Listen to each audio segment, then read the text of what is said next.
गहरे पानी के बिना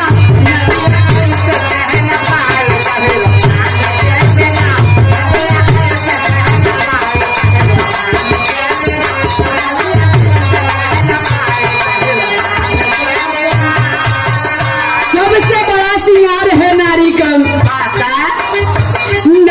सिंगार होला मानिक से नूरवा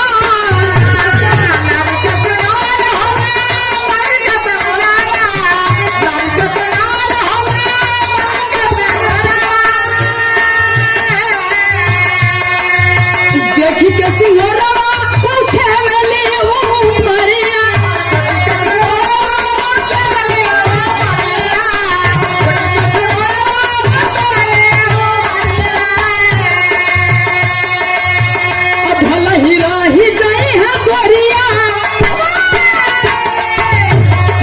सोना चांदी अगर आगे गाजल छीनना चाहिए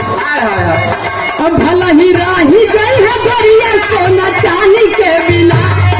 चांदी के बिना नदिया कैसे चहन पाई गहरे पानी के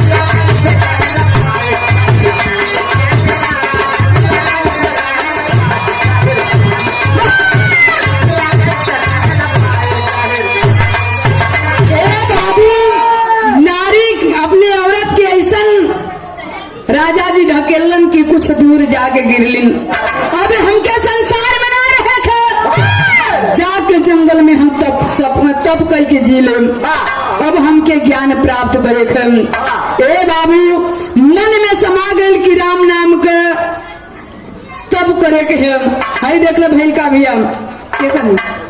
परम आदरणीय परम सत्य है आप बहुत सुंदर कलाकार सुंदरकांड का भी बिरहा का भी भैया कंधा से कंधा मिला के चले वाला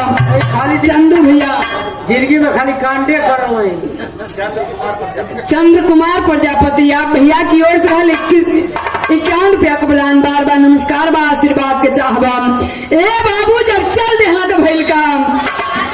जब भाव भजन में मन पंछी जब